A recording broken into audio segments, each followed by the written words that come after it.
Today on the show, we are talking some under-the-radar stories heading into the 2026 World Cup North America. We're going to talk some fascinating stats about players, teams. We're going to talk about some weather conditions that may be that may be more important and impactful to the game on the pitch than people are saying. And we're not just, long flight times and whatever. We're going to get into the nitty-gritty. And we're going to talk about some just unusual stuff that hasn't really come up on anything that we've been reading or listening to, just to get your beaks wet for all the weirdness and all the extravagance and the oddities that is a FIFA World Cup. That's coming up after this.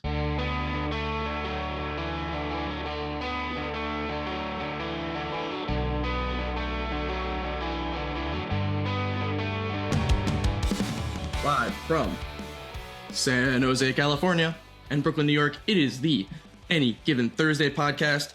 World Cup preview, number 5 of 7. We're rocking, we're rolling. Do have to lead off this pod with a little bit of an apology. Hopefully you can see my face this time. Had a bit of a technical issue recording our previews 3 and 4. Lost some of my video footage, so if you're a YouTube watcher / listener, apologies for that.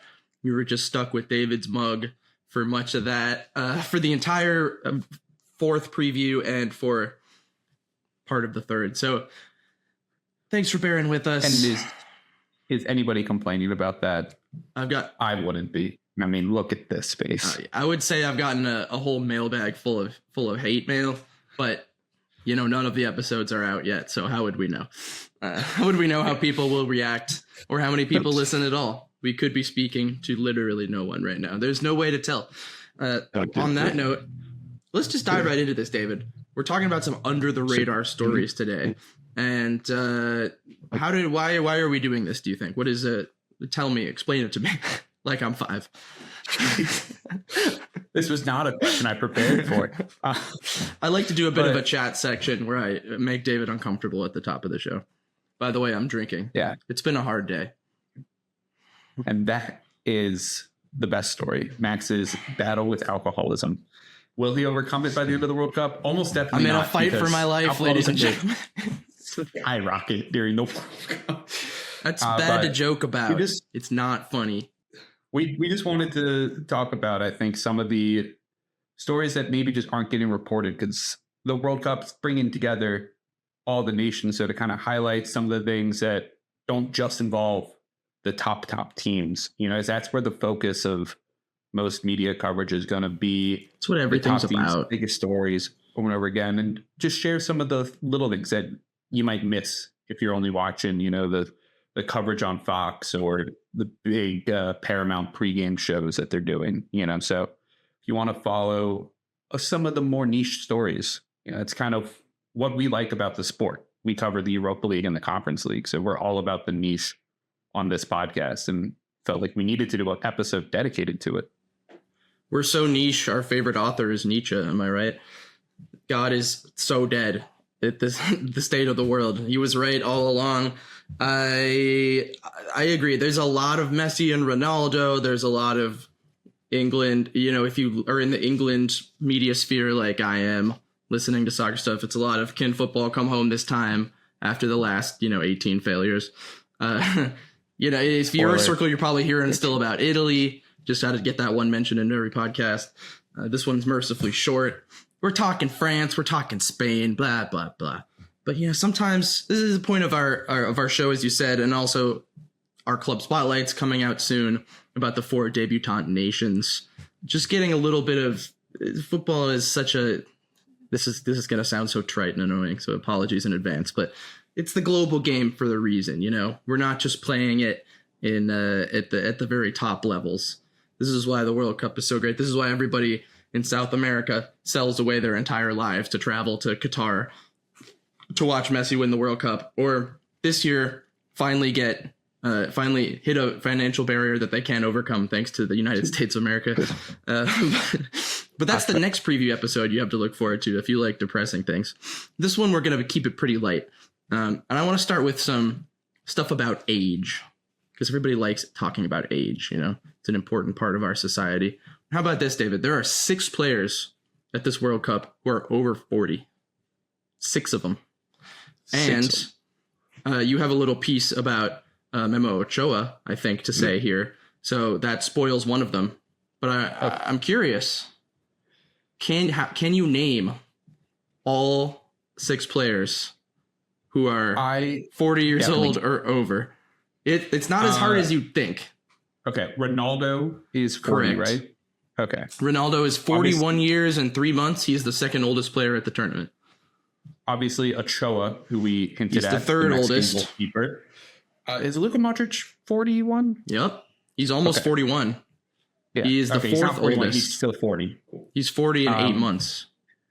There's a 43-year-old on Scotland's team who I'm blanking on his name right now. Craig Gordon, he is the oldest player at the World Cup. Not the oldest player to ever be at a World Cup or even play in a World Cup if he gets to play, which is probably unlikely. But that would be, what's his name, in 2018, I think it was. Was it Hungary? I should have prepared that. It's a huge fail on my part. Continue. Oh, it was the goalkeeper in 2018. Yeah. Is that? Yeah, I think so. You have two more. Two remaining. They're both pretty big names. Oh, okay. Messi is under 40 still, right? So it's not him. He's too young. He's not even 39. He turns 39 next month. Yeah, that's kind of a crazy statement to say. Messi's too young. He's too young. Yeah. Oh, man, I am struggling to. One of them's a goalkeeper and one of them's a striker. You should know this. You should know the latter. Okay, I kind of thought they would both be goalkeepers. Yeah. Oh, Dzeko is 40. Correct. Okay. I thought you would get that one. I honestly, I didn't realize he Speaking was of 40. Italy, yeah, Until he is. I thought he'd be 38 or 39. And this other person is almost the exact same age as him, and he just played in a semifinal of the Champions League recently. It's a big hint. Oh, okay. So as the starting goalkeeper, there's only 4 options. Neuer's 40? Yeah, he's over 40. I did not realize he was 40. We also have 2 players that will turn 40, I believe, during the course of the World Cup. Vozinha, Cape Verde, and Muslera, the famous Uruguayan between the sticks. Yeah. And Yuto Nagatomo is not that far off either. He's 39 years old in 8 months. But yeah, that's a bit of fun, huh? Nagatomo popped in my brain for a second while trying to guess it, but I was not confident that he was that old. I am so like once a player hits 35 in my mind, I'm like, oh, they're old. And then I just kind of stop tracking their age. You write them off. You ageist piece of shit. So interesting things here. Ochoa setting the record for World Cup appearances, correct? Yeah, well, kind of joint setting it because Ronaldo and Messi are also going to be setting it. Right. So whoever, I guess, plays first sets the record. I don't know their order of matches, but Messi and Ronaldo, people are talking about that. You know, everyone's mentioning him, but Ochoa is that it's such a great story because he also didn't play in one of the World Cups, but he was still on the team. So it counts technically. But he just shows up every 4 years to bail Mexico out of a group stage game. And regardless of his club form, or lack thereof. Speaking of Ronaldo and Messi, though, very briefly, Ronaldo, if Portugal make the final and he appeared in the game, he would be the oldest player to ever appear in a World Cup final. Messi and Ronaldo will also become the 5th and 6th players to play in 5 World Cups, which matches the record with Antonio Carvajal, Andres Guardado, Lothar Matthaus, and Rafa Marquez, of course. And CONCACAF legend. Luka Modric would be setting the record jointly because he did appear in the 2006 World Cup as well, but obviously missed one. Yeah. Throughout the years as Croatia were not always the dominant team that they have been the last 2 World Cups. Dominant is a stretch. Dominant was a big stretch of a word to use there, but they were much better the last 8 to 10 years than they were at the start of Luka's tenure with the national team. Sure. Another record we could see set, Klose retains the record for most World Cup goals with 16 that he set in 2014, followed by Brazilian Ronaldo, 15, Gerd Müller, 14. Messi has 13 though, and Mbappe has 12 already. So both could match or better that record this summer. Mbappe is almost guaranteed to smash that out of the water no matter what happens in coming tournaments, but that's something people will be watching. How about youngest players, David? We talked in our Breakout Star episode just yesterday, go check it out, about Gilberto Mora, who made our James Rodriguez 11. He'll be the youngest player at the tournament on 17 years, 7 months. Who is the only other U18 guy in this tournament, David? Is Yamal still U18, or is he graduated from that? No, he's 18 years, 10 months. Oh, he's almost 19. Jeez, that was he's an elder statesman. There are many players younger than him at the tournament. There's only one that has not turned 18, but he will very soon, so it's almost doesn't count. He plays for Czechia. His name is Hugo Sucharek. Okay. He made this team. I should know it, but I didn't. No, you shouldn't. I didn't know it. Yeah. That's interesting, though, because if Mora's body cooperates here and he's like fit enough to play real minutes, he will almost certainly set Mexico's record for youngest player to play at the World Cup. He is also, interestingly, very similar age as Pele when he made his World Cup debut in Sweden 58. No pressure there. But he is unfortunately just short of being the youngest ever at a tournament, which remains Norman Whiteside, played for Northern Ireland in 1982. 17 years, 1 month, 10 days. Samuel Eto'o, not far behind, was 17 and 3 months and change in 98. Careers, obviously. Yeah, very similar careers, Eto'o and Norman Whiteside.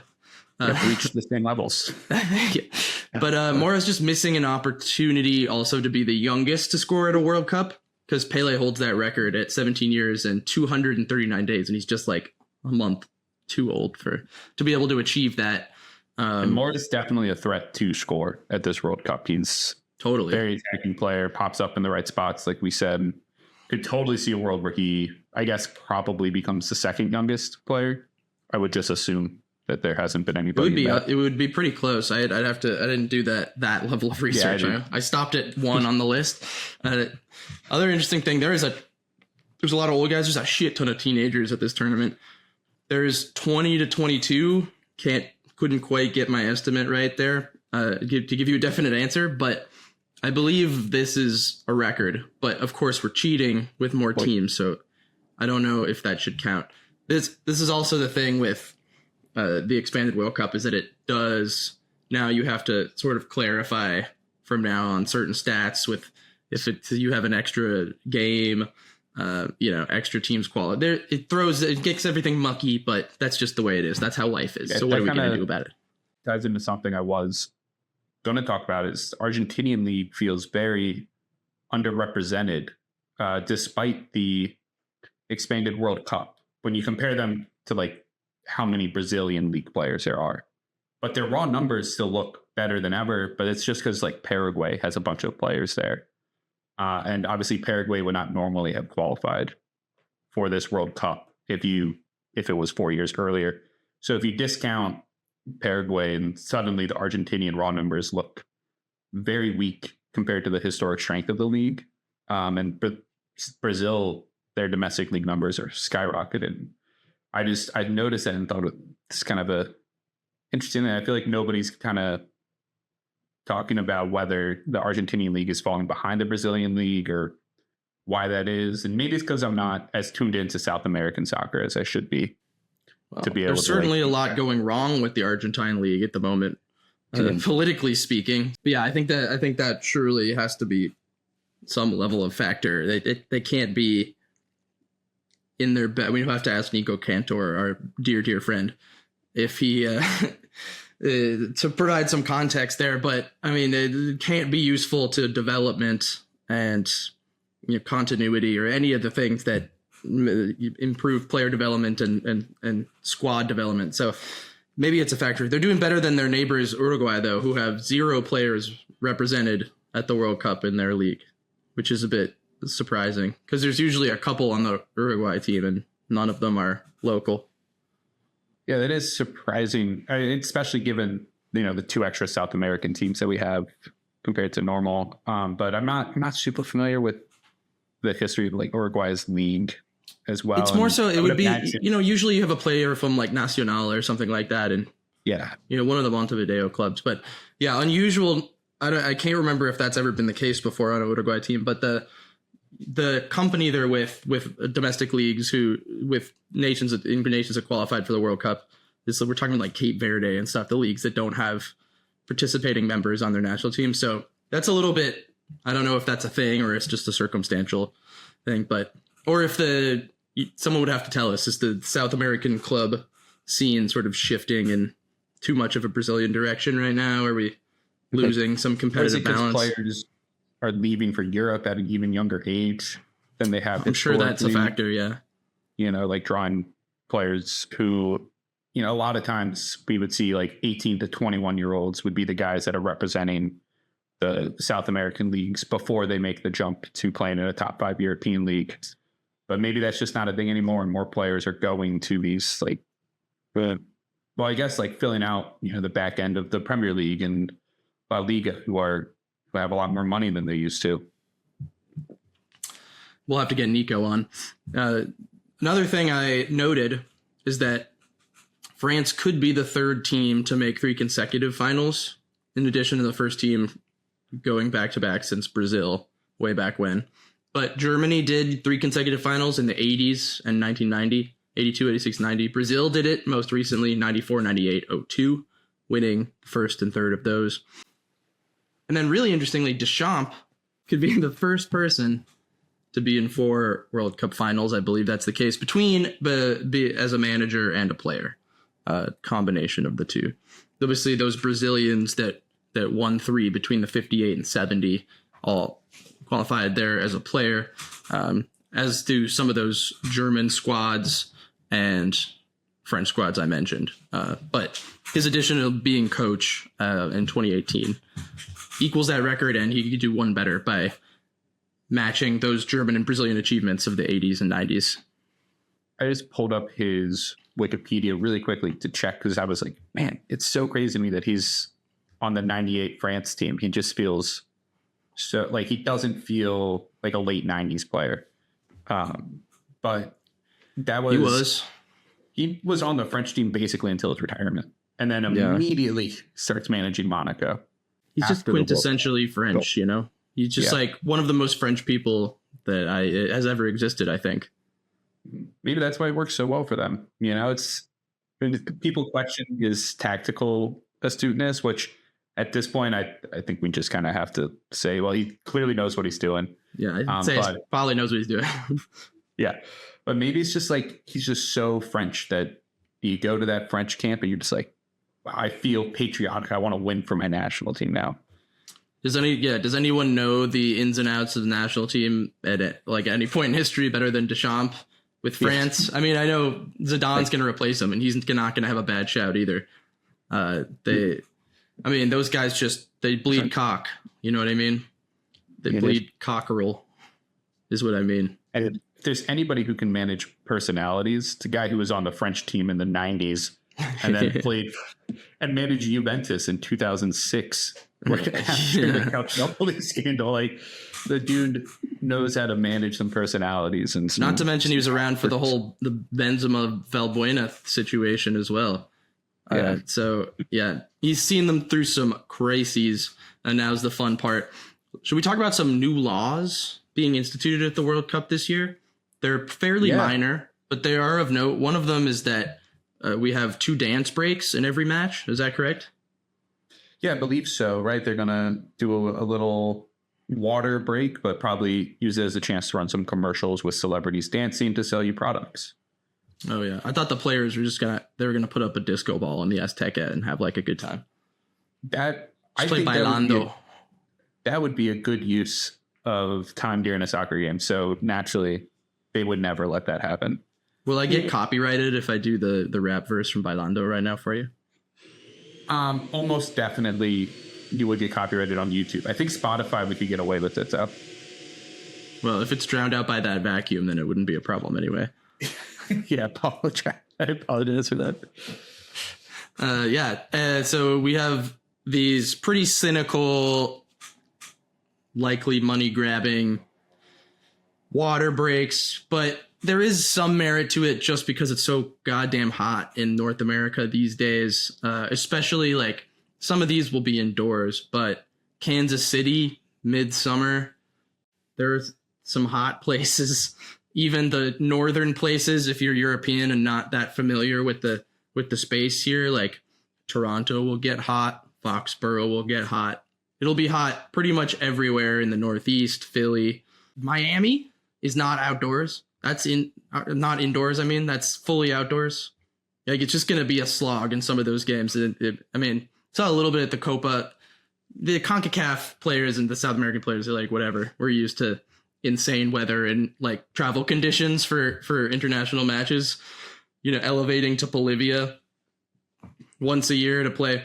When Bolivia moved their national stadium recently to a city even higher than La Paz at altitude. Really? Their neighboring city, which somehow jumps like another 5,000 feet.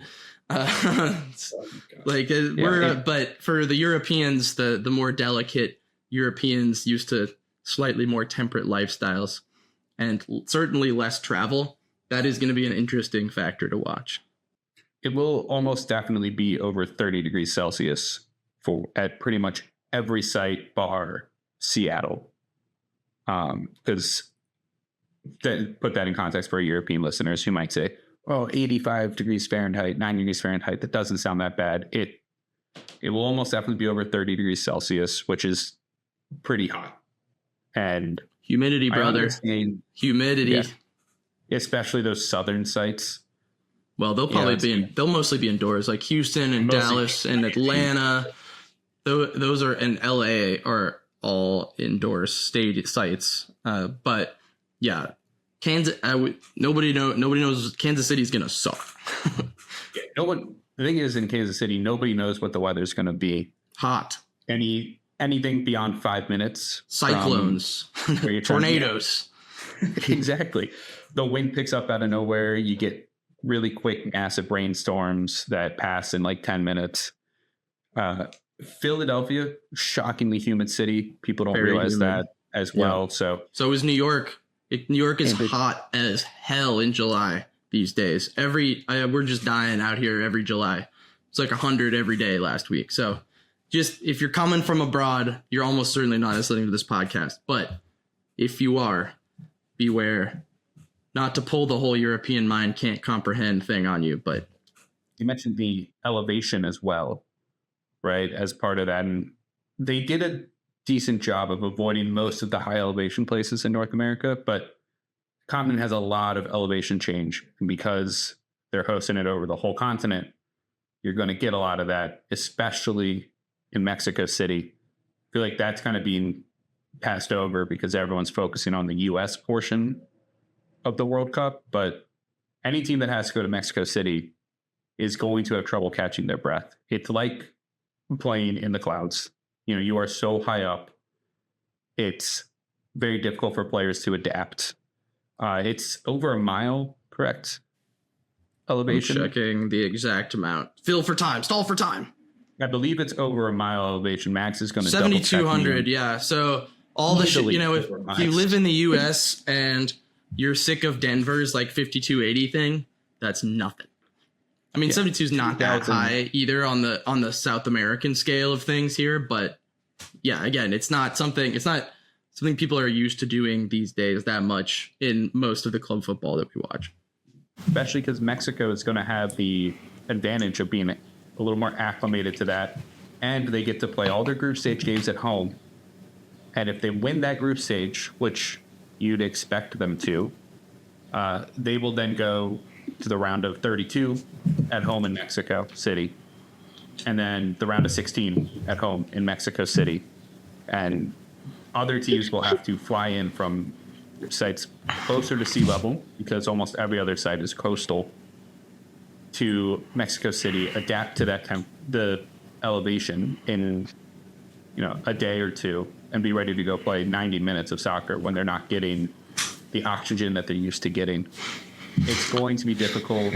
You mentioned the Bolivia situation in South American qualifiers. It's not to that extreme, but it's a similar idea, right? It's a very difficult place to go play. They're going to be yelling homophobic chants at you. Damn it, you beat me to it. I knew you were. I could see you priming for it, so I had to. The match might get stopped 6 or 7 times. Yeah, you might get something thrown at your head. Welcome to CONCACAF, baby. But also, regardless of the elevation, Mexico have a famously enormous advantage at Azteca specifically. How many competitive losses have they matches have they lost there ever? You could say not zero, many. I'm pretty sure it's still single digits. Yeah, and now we're talking about likely one of the bigger favorites, a top 10 team in the tournament, having to go there at some point, barring a Mexico collapse at some stage of the knockout rounds. And that'll be, just mark your calendar for that. Yeah. Should we talk about the other law change? Yeah. So that one is the substitution law, and they implemented to kind of prevent some time wasting, a stricter time on how long you have to get off the field. 10 seconds to your nearest boundary. So we've seen it in some of the friendlies as they're prepping for it. If you don't get off in the 10 seconds, you don't go off to the nearest boundary, then your replacement can't come on for another minute. And I'm trying to remember what game it was. Japan benefited from it. They scored the winning goal because who are they playing? Didn't get off in time. I like this rule. I'm super pro. This is great. Yeah, I don't know how much I like implementing or trying new rules at the World Cup. Yeah, because that's you fair. remember last time with the stoppage time that it was a disaster. Hated it. It was a disaster. I like the idea in theory, moderation, but it's too big a change to go straight from we don't have this rule to boom, here it is, adapt to it at the biggest stage in the world. 10 seconds is fast too, but it is fast. Could have made it 15. I don't know. Yeah. It's a nitpicky though. I like the idea. They also doing the same thing with goalkeepers where they have a countdown clock to get rid of the ball. If your goalkeeper gets injured and they're checking on him, no players are allowed to meet with the coach. That's a new law makes sense. that they put in as well. I'm not sure what the punishment for that is, other than I would assume yellow card to the coach. Stern finger. Yeah, maybe a red if it's pretty egregious. I'll be surprised if this is actually implemented in any serious way, but we shall see. We shall see plenty of matches, over 100 matches at this year's World Cup to hold the officials to their stated goals. Should we talk about the non-leaguers to wrap it up here, featuring at the World Cup? That's right. There is at least one non-leaguer and one fifth-tier player who are joining their sides. Germany, the German fifth tier counts as non-league. I'd say so. It's about English fifth tier is non-league, and I think they have essentially the same structure. Yeah, so definitely. Yeah, well, there we go. 2 non-league players. There we go. We have a Kiwi and a Haitian. And the Haitian is, I feel like I might butcher this name. Josu Duverger. Sure. French isn't your strongest, huh? No, it's not. I took French for 12 years. I studied French. You can't say any French names. I can't do it. It's so bad. Yeah, but he's on Cosmos Koblenz in the Rhineland-Liga, which is the 5th tier regional league in Germany. No, I think my cousin plays there too. No, yes. He doesn't.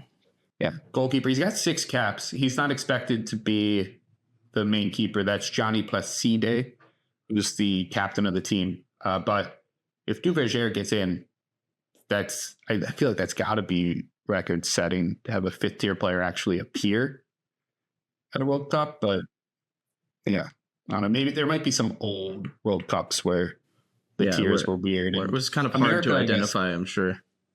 Yeah, I guess in 1930. Well, in 94, America didn't have a professional league. Right. And they had amateur players on the team. Right. So that might count as the lowest level.